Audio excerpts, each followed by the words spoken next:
Sud Radio, il est 9h11, c'est l'heure du petit déj de l'actu. Alors en plein débat sur le pouvoir d'achat à l'Assemblée nationale, le prix de l'essence reste un des enjeux majeurs évidemment. Alors des éclaircissements ce matin avec Yves Cara, qui est président de l'Automobile Club Association, et Antoine Lomand, député de l'Essonne de la NUP. Bonjour messieurs.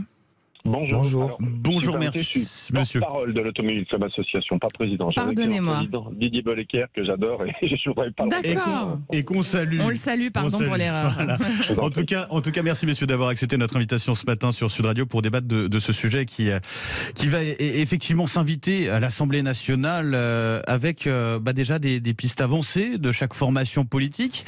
Et Antoine Lomand, un député de l'Essonne de la NUPES, on semble s'orienter, en tout cas c'est ce qu'on a comme rumeur depuis quelques heures déjà, vers un accord LR majorité présidentielle qui tendrait à la prolongation de la ristourne à la pompe qui pourrait être augmentée à 30 centimes par litre.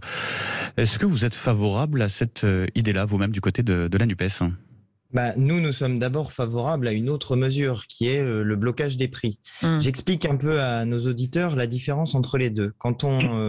Soit quand on baisse les taxes, soit quand on fait des chèques à la pompe, c'est à la fin de l'argent qui appartient déjà aux citoyens. C'est-à-dire que c'est de l'argent public qui vient financer ces mesures. Nous proposons une autre mesure, donc le blocage des prix, qui consiste en fait à faire payer la différence de prix, la différence de l'augmentation des prix, non pas aux citoyens via l'argent de l'État, mais aux pétroliers qui s'en mettent en ce moment plein les poches, parce qu'il faut savoir que Total, le groupe Total, a fait au premier, et puis surtout au premier trimestre de l'année, ils ont déjà fait 5 milliards de dollars de bénéfices, ce qui correspond, accrochez-vous, au plus grand bénéfice de toute l'histoire de toutes les entreprises françaises. Donc on peut pas nous dire d'un côté Total s'en met plein les poches, de l'autre les gens galèrent à la pompe, et puis que l'argent de l'État aille financer des dividendes pour Total, aille financer des bénéfices pour Total. Voilà. Parce que là, il faut préciser pour nos auditeurs, que quand on parle de ristourne, c'est l'État qui finance, bien sûr. Évidemment, c'est toujours le budget de l'État. Donc c'est en quelque sorte comme si je venais à côté de vous, j'allais vous prendre votre portefeuille discretos, et puis que au moment où vous regardez pas donc, et puis qu'ensuite je vous disais tiens voilà, c'est cadeau, c'est pour toi, je te donne 30 €. Mais en fait les 30 € étaient déjà dans ma poche, cher ami. Donc voilà, c'est un peu compliqué. Mais si on s'en tient à la mesure de blocage des prix, il faut savoir qu'elle est déjà appliquée, cette mesure, sur un territoire, une partie du territoire national, c'est-à-dire sur l'île de la Réunion. Ça existe déjà, ce blocage des prix. J'invite tous vos auditeurs à aller regarder prix de l'essence, à taper sur un moteur de recherche prix de l'essence La Réunion, et vous verrez que sur l'île de la Réunion, l'essence est moins chère, et surtout, alors ça c'est une grosse différence par rapport au territoire hexagonal, vous avez le même prix chez tous les vendeurs d'essence sur toute l'île de la Réunion. C'est-à-dire vous n'êtes pas obligé d'aller choisir la station-service la moins chère, je sais pas quoi, etc. Au Carrefour, au Leclerc, celle qui va être la moins chère. Non, vous avez le même prix partout. Donc ça simplifie la vie des gens, et puis ça prend l'argent sur les pétroliers plutôt que dans la poche des citoyens via la dépense publique. Yves Cara, porte-parole donc de l'Automobile Club Association. On l'a vu, chaque formation politique met en avant des solutions justement pour aider d'une certaine manière les automobilistes à ne pas subir cette hausse des prix à la pompe. Alors il y a plusieurs propositions qui sont faites. D'ailleurs c'est l'objet de notre question du jour sur les réseaux sociaux. Baisser les taxes à la pompe, taxer les profits industriels. On en parlait à l'instant justement avec Antoine Lomand.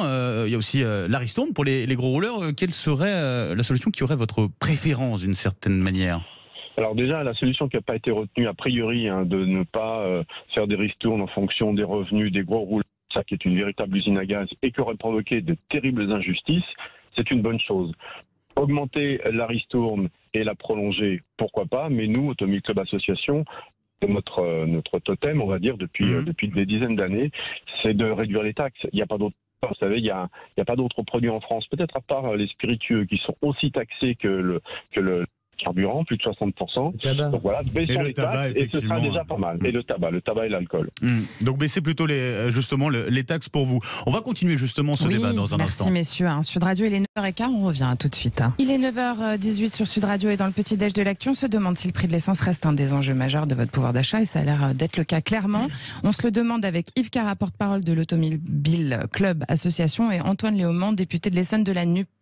Antoine Lomand, on a entendu juste avant la pub Yves Cara, qui disait d'une certaine façon qu'il était soulagé que cette question de la ristourne uniquement pour les gros rouleurs soit finalement pas retenue. A priori, on ne se dirige pas vers ça du côté de la majorité présidentielle. C'est un soulagement aussi de ce point de vue-là pour vous ?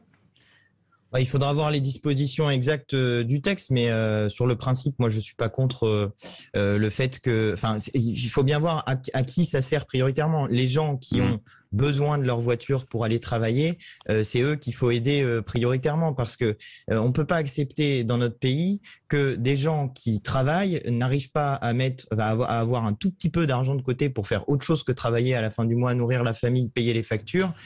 C'est pas acceptable.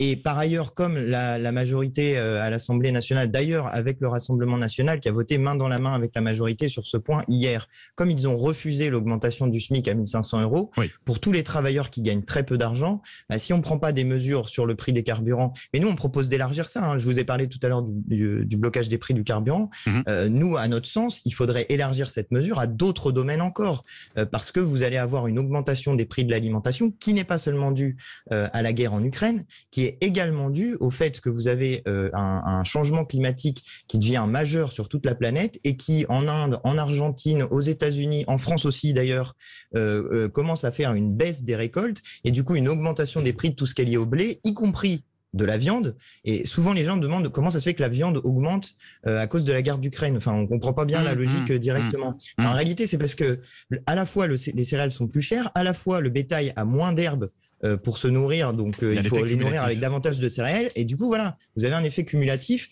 sur ce point-là. Donc pour nous, il faut bloquer les prix sur un ensemble d'éléments. Le carburant, évidemment, c'est la priorité pour plein de gens, parce que je sais pas si vous avez une voiture, mais moi, quand je dois faire le plein, franchement, mais ça, tout le monde ça fait mal. Tout le monde sera d'accord, effectivement, avec vous. Comment, alors, vous disiez pour financer aussi d'une certaine manière tout ça, le fait de taxer les super profits donc des géants pétro-gaziers. Comment on impose ça ?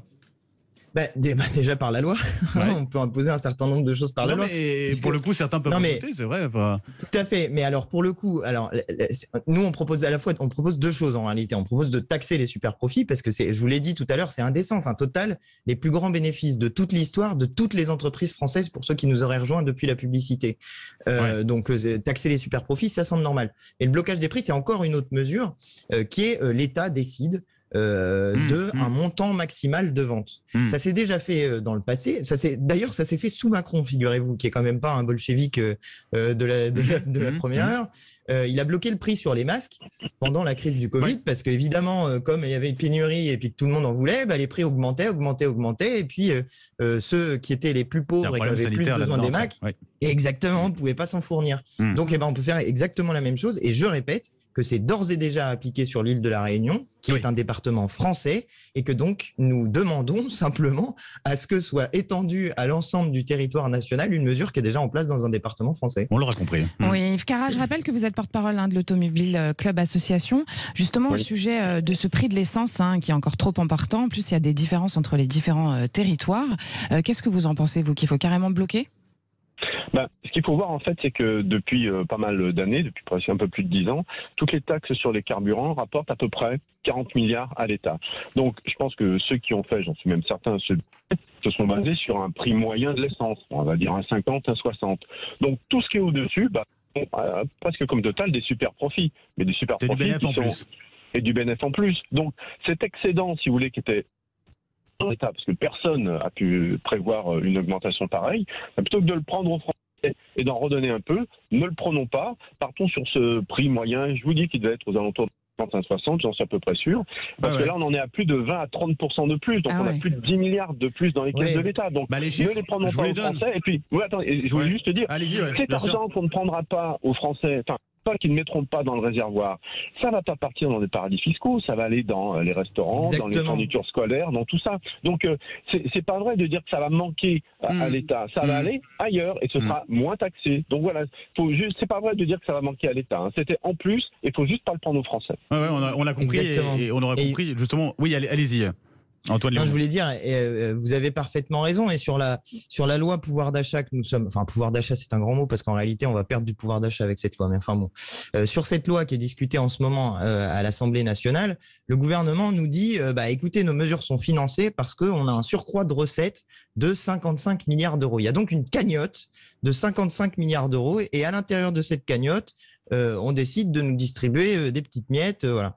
Donc il faut bien voir que à chaque fois qu'on va prendre sur le budget de l'État, eh bien à la fin des fins, c'est nous qui payons, c'est notre argent. Enfin, l'État, le budget de l'État, c'est ce qui finance la sécurité sociale, c'est ce qui finance. Enfin non, il y a un budget de la sécurité sociale, mais c'est ce qui finance la santé, l'école, c'est ce qui finance la sécurité avec les services de police, c'est ce qui finance. Parlons-en en ce moment des pompiers. Donc tout cet argent-là, c'est de l'argent qui est utile pour nous. Mais oui, allez-y. Excusez-moi, je vous laisse conclure. Non, mais du coup, c'est de l'argent qui est utile. Donc, nous, ce que nous proposons, et je vois qu'on est en accord sur ce point-là, c'est effectivement de baisser le prix en bloquant les prix du carburant. Et effectivement, ça génère une petite baisse de recettes. Mais c'est bien mieux que de se faire les poches comme ça en continu, quoi. Ouais, vous êtes assez d'accord sur cette question-là, Yves Cara et Antoine Léaumont. Yves Cara, alors juste pour vous donner quelques chiffres. 3 septembre 2021, les prix à la pompe, on était pour le gasoil à 1,42 € le litre. 1,54 €. C'est pas si loin pour ce qui est. On parle d'un temps que les moins de 20 ans peuvent pas connaître. 95. C'est quand même assez incroyable. Yves Cara, alors on voit quand même qu'on a une tendance là, depuis 3 semaines où ça baisse légèrement les prix à la pompe. C'est difficile de s'en rendre compte parce que ça reste tellement élevé. Mais en tout cas, ça baisse légèrement depuis 3 semaines. Là, 3 semaines d'affilée. Pourquoi ? Pour quelles raisons ? Et est-ce qu'on peut espérer que ça dure un peu plus longtemps que 3 semaines, quoi ? Ouais, c'est le légèrement qui est un petit peu embêtant. Mais vous savez, dans l'augmentation du carburant, il y a des choses très concrètes et puis il y a un petit peu, à mon avis, d'irrationnel. C'est-à-dire le très concret, c'est-à-dire que la parité entre l'euro et le dollar, c'est beaucoup, elle est à désavantage de l'euro et malheureusement on paye le pétrole beaucoup plus cher. Et il y a aussi, alors il y a sûrement l'offre et la demande, la peur, etc., mais il y a aussi, je pense, alors là, j'ai pas de chiffres, une spéculation générale qui fait que sur le dos de tous les pas seulement les Français, mais dans le monde, on gagne beaucoup d'argent. Et pas seulement les pétroliers ou autres, je dis, mais il y a des spéculations, des traders quelque part qui gagnent un argent fou en profitant de ça, mais dans des proportions qui sont vraiment pas raisonnables. Parce que là, donc, si on pouvait, je sais pas, créer une sorte de ministère contre les spéculations de produits indispensables européens, ce serait peut-être pas mal. Parce que à mon avis, il y a forcément ça dans cet effet qui est totalement... On a plus de 2 €, 2,20 €, mais c'est du grand n'importe quoi. Donc voilà, si on pouvait déjà un petit peu réguler ça, je pense que ce serait pas mal. Antoine Léaumont, député l'Essonne de la NUPES, vous étiez d'accord avec... Mais après, Emmanuel Macron a tapé du poing sur la table en disant qu'il y avait... En lâchant le mot spéculateur. Je vous taquine un petit peu là-dessus, mais... Non, mais il était temps. Non, mais c'est pas ça, mais c'est que Monsieur Macron fait toujours la même chose. Il dit qu'il fait et il fait rien. Donc la spéculation continue. Je vous l'ai dit tout à l'heure, mais le Total, je le répéterai en boucle jusqu'à ce que ça rentre dans toutes les têtes. Total a fait au premier trimestre les plus grands bénéfices de toute l'histoire de toutes les entreprises françaises. Donc oui, il y a de la spéculation, mais il y a de la spéculation qui va très loin. Je vous prends un autre exemple, puisque vous avez élargi le champ de la question, sur le prix du blé. Vous avez eu une spéculation qui a commencé dès le début de la guerre d'Ukraine, alors qu'il était impossible de savoir quelles en seraient les conséquences. On ne savait pas ce qui allait arriver, etc. Parce que l'Ukraine est un pays très producteur de blé. Et donc, il y a eu de la spéculation directement sur les contrats à terme de vente de blé qui l'ont fait passer de environ 180-200 $ à 400 $ immédiatement. Le prix du blé s'échangeant sur les marchés financiers a doublé instantanément, ce qui n'était en rapport avec rien, puisque ce n'est pas pour, puisque à ce moment-là il y avait un fait générateur, mais c'était uniquement de la spéculation sur le fait que il allait y avoir potentiellement une pénurie de blé. Vous voyez le mécanisme en plus horrible, c'est-à-dire que c'est de la spéculation sur la nourriture, sur les matières premières, sur ce qui va faire ensuite les productions, par exemple, de pâtes, de pain, de l'alimentation quotidienne des gens. Donc il y a effectivement des mécanismes spéculatifs qui sont abominables, qui sont honteux, et je ne résiste pas à l'idée, je cherchais la phrase en même temps, de vous citer un passage du discours de Robespierre sur une loi qu'ils avaient faite à l'époque sur le blocage des prix, justement, c'était en 1792. Il disait: Le négociant peut bien garder dans ses magasins les marchandises que le luxe et la vanité convoitent jusqu'à ce qu'il trouve le moment de les vendre au plus haut prix possible. C'est donc la spéculation. La spéculation, pourquoi pas sur les marchandises, après tout, qui ne sont pas indispensables. Et il dit, Robespierre, mais nul homme n'a le droit d'entasser des monceaux de blé à côté de son semblable qui meurt de faim. Eh bien, précisément, nous en sommes là. Il y a des gens qui entassent des monceaux de pétrole, des monceaux de blé, des monceaux de ce que vous voulez, qui sont des matières premières indispensables à la vie des gens, et qui spéculent donc sur le fait qu'il y ait des gens qui n'aient pas ces ressources-là. Et ça vraiment, c'est honteux. Il faut qu'on fasse cesser cette spéculation. C'est horrible et ça se fait contre le peuple dans son ensemble. On termine avec vous, Yves Cara, porte-parole de l'Automobile Club Association, avec une question qui va finalement avec ce sujet-là aussi. On est en pleine période de vacances estivales pour certains des Français qui ont eu l'occasion ou qui vont partir en vacances. Quelques petits conseils peut-être pour eux justement pour consommer moins d'essence tout simplement et faire des économies aussi, c'est important pour eux. Pour consommer moins, oui, tout à fait. Première chose, c'est vraiment l'éco-conduite, c'est-à-dire conduire souplement, pas éviter les coups d'accélération, les coups d'accélérateur pour rien, bien anticiper. Donc voilà, c'est une première chose. Faire du covoiturage, si on peut, avec différents sites pour emmener des personnes et partager justement ce prix du carburant, c'est aussi une chose. Voilà, après partir moins loin, si on peut, c'est une solution. Mais on peut gagner quand même. Il y a aussi un truc que je peux vous dire. Faire attention à la pression de ses pneus, parce que quand ils sont bien gonflés, on consomme moins. Voilà, ça aussi, on peut gagner quelques pourcents à droite à gauche. Puis une dernière petite chose si je peux me permettre de le dire, parce que je ne veux pas qu'il y ait d'ambiguïté. Le club est vraiment apolitique. Donc par rapport à votre invité, même si on est d'accord sur certaines choses, très bien, mais on est apolitique. Donc je ne voudrais pas qu'il y ait d'ambiguïté là-dessus. D'accord. Non mais il y a parfois des solutions de bon sens. Oui, tout à fait. Il y a des solutions de bon sens qui font consensus, qui peuvent faire consensus. On est tout à fait d'accord. Mais on est tout à fait d'accord. Et simplement pour les vacances, je voulais ajouter un petit point. Très rapidement. Voilà. Allez-y, très rapidement. Mais c'est juste pour la blague, éviter les autoroutes puisqu'elles ne sont toujours pas nationalisées et que donc elles coûtent une fortune parce que là aussi en vrai et puis en vrai les gens se font faire les poches aussi avec les autoroutes, il faut les renationaliser bien. Merci beaucoup Antoine Léaumont, député de l'Essonne de la NUPES. C'est Yves Cara, porte-parole de l'Automobile Club Association. Merci d'avoir accepté de débattre avec nous ce matin. On fait un petit point sur la question du jour. On rappelle la question, Judith. Oui, en plein débat sur le pouvoir d'achat à l'Assemblée nationale, le prix de l'essence reste un enjeu majeur. Qu'est-ce que vous pensez des solutions qui vous sont proposés? Alors Benjamin, qu'est-ce qu'ils en pensent? La réponse qui l'a emporté finalement sur Twitter, c'est la baisse des taxes à la pompe à 75%. Deuxième place, 20% pour taxer les profits d'industriels. Allez, un commentaire rapidement dans l'immédiat. Bloquer le prix du litre de l'essence et du gasoil jusqu'à la fin de l'année est largement faisable, nous dit un auditeur. Merci en tout cas d'avoir participé, réagi sur ce sondage en ligne sur Twitter et Facebook Sud Radio.